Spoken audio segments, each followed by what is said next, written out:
Guys, এই কটা তরকারি কাটতে যে মাজাটা একদম ভেঙে গেছে গে গাইস। মাজাটা এমন ধইরা গেছে গে।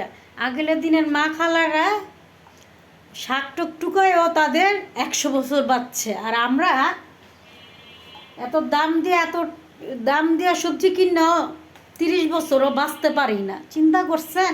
সব ভেজাল মুক্ত খাই আমরা, আর কত আর কমর সুজা থাকবো মেরুদণ্ডী। আগের দিনের খালা মা চাচিরা ক্ষেতের থেকে শাক পাতা টুকায়ও তারা 100 বছর বাঁচতে পারছে মেরুদণ্ডী সুজা। আর আমরা 30 বছরও ঠিক মতন যাইতে পারি না, একেবারে ডেট ফেল। কেন জানেন? এই যে দাম দেখায়ও আমাদের মেরুদণ্ডী হাড্ডি সুজা থাকে না।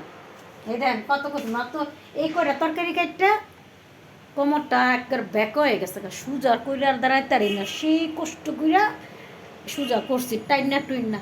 এই টাইনা টুইনা আর কতদিন বাঁচমু কোন তো?